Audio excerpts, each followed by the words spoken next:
Good afternoon and welcome back to another episode of The Longing. Today we will be continuing to read Moby Dick. So let us begin. Chapter 19.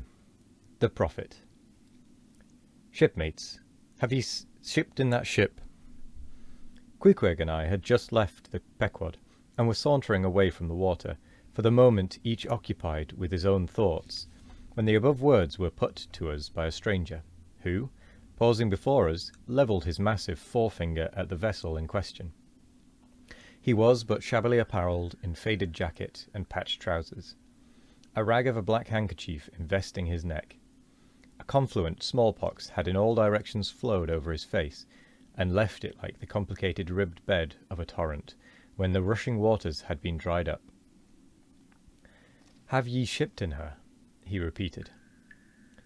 "You mean the ship Pequod, I suppose?" said I, trying to gain a little more time for an uninterrupted look at him. "Aye, the Pequod, that ship there," he said, drawing back his whole arm and then rapidly shoving it straight out from him, with the fixed bayonet of his pointed finger darted full at the object. "Yes," said I. "We have just signed the articles. Anything down there about your souls?" "About what?" "Oh, perhaps you haven't got any," he said quickly. "No matter, though. I know many chaps that haven't got any. Good luck to 'em, and they are all the better off for it. A soul's the sort of a fifth wheel to a wagon." "What are you jabbering about, shipmate?" said I. "He's got enough, though, to make up for all deficiencies of that sort in other chaps," abruptly said the stranger, placing a nervous emphasis on the word he. "Queequeg," said I, "let's go. This fellow has broken loose from somewhere. He's talking about something and somebody we don't know." "Stop," cried the stranger. "Ye said true. Ye haven't seen Old Thunder yet, have ye?" "Who's Old Thunder?" said I again, riveted with the insane earnestness of his manner. "Captain Ahab." "What? The captain of our ship? The Pequod?" "Aye. Among some of us old sailor chaps he goes by that name. You haven't seen him yet, have ye?" "No, we haven't. He's sick, they say, but he's getting better, and will be all right again before long." "All right again before long?" laughed the stranger, with a solemnly derisive sort of laugh.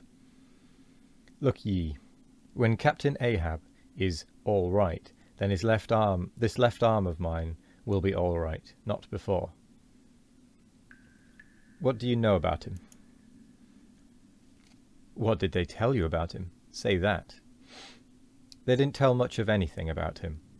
Only I've heard he's a good whale hunter and a good captain to his crew." Excuse me, that was a bad time to sneeze. Oh, excuse me. That's true, yes, both sure enough. But you must jump when he gives an order. Step and growl, growl and go. That's the word with Captain Ahab. But nothing about that thing that happened to him off Cape Horn, long ago when he lay like dead for 3 days and nights. Nothing about that deadly scrimmage with the Spaniard afore the altar in Santa. Heard nothing about that, eh? Nothing about the silver calabash he spat into, and nothing about his losing his leg last voyage, according to the prophecy. Didn't you hear a word about them matters and something more, eh?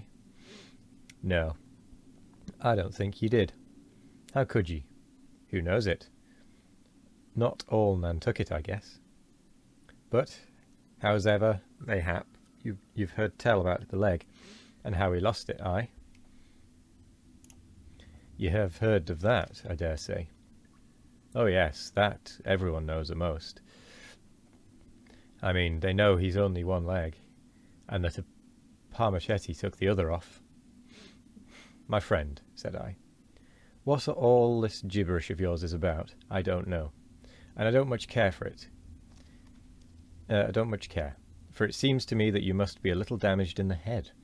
But if you are speaking of Captain Ahab, of that ship there, the Pequod, then let me tell you that I know all about the loss of his leg. All about it, eh?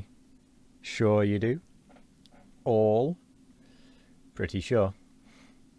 With finger pointed and eye levelled at the Pequod, the beggar-like stranger stood a moment, as if in a troubled reverie, then starting a little, turned and said, "You've shipped, have you? Named down on the papers? Well, well, what's signed is signed, and what's to be will be. And then again, perhaps it won't be, after all.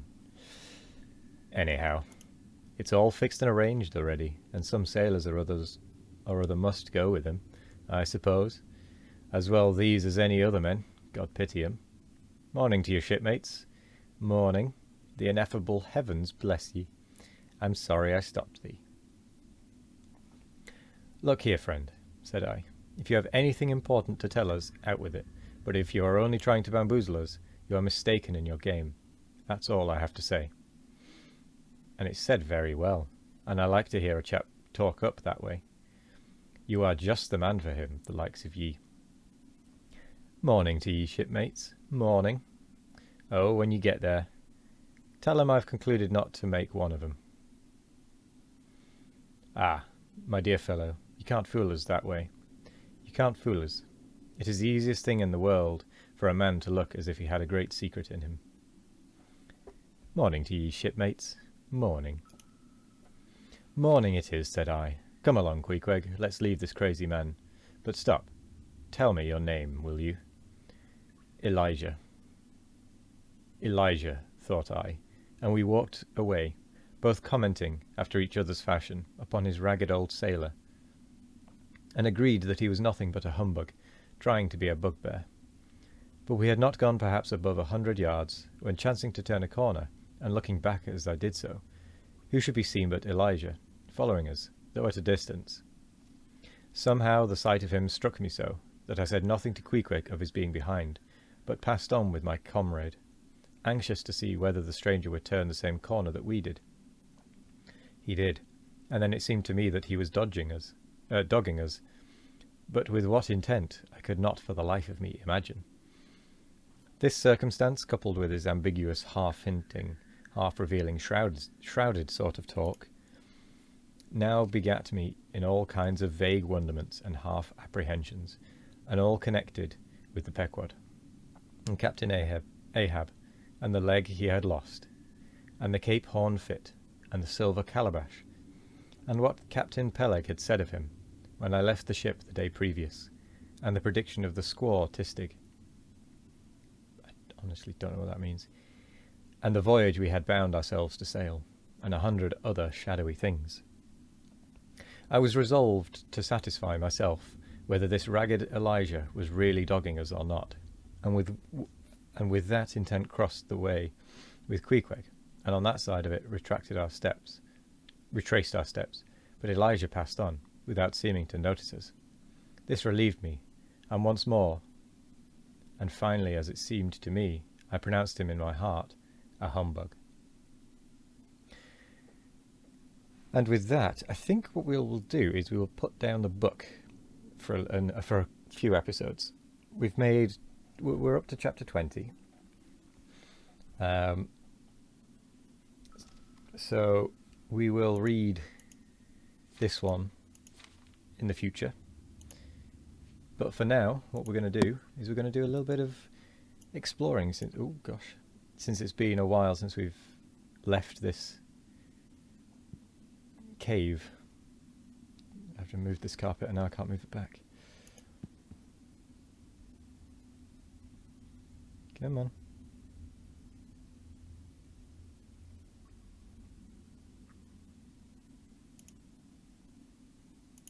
That's better. Right, so tomorrow, what I think we're going to do is we are going to go... Oh, that's right, we got the key, didn't we? Yes, we did. We got the key, so tomorrow we might head up to the map room, see if we can then start working out whether the key is correct. or not, and where those doors lead. See if we can start figuring that out, piecing it together. Yes, that's what we will do. So, in that case, I will say thank you very much for joining me today. We're going to sit back down in our chair. I hope you all have a wonderful morning, evening, afternoon, or night, no matter what time of day it is. I hope you all have a wonderful one of it. And as always, we will be back tomorrow for more of The Longing. Goodbye.